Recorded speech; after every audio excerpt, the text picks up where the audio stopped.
আমি হনুমানের লেজ বানাবো। অর্ডার এসছে, হনুমানের লেজ বানাতে হবে। দেখো এখন আমি কি করছি, পেপারটাকে মুড়িয়ে নিচ্ছি লেজের মতো।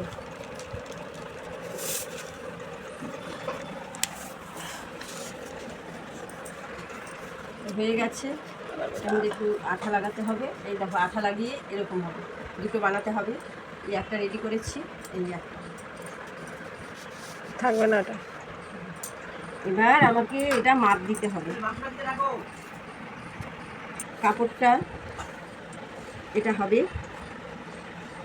এই মাপ করে কেটে নেব, যাতে এই কাগজটা, এই রোলটা ঢোকানো যায়।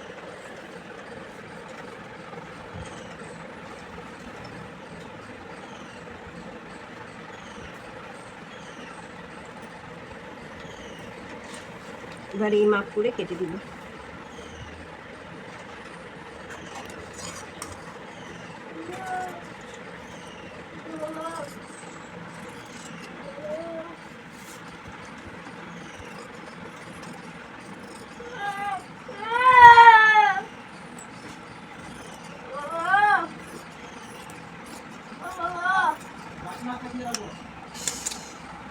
এটা এবার সেলাই করব।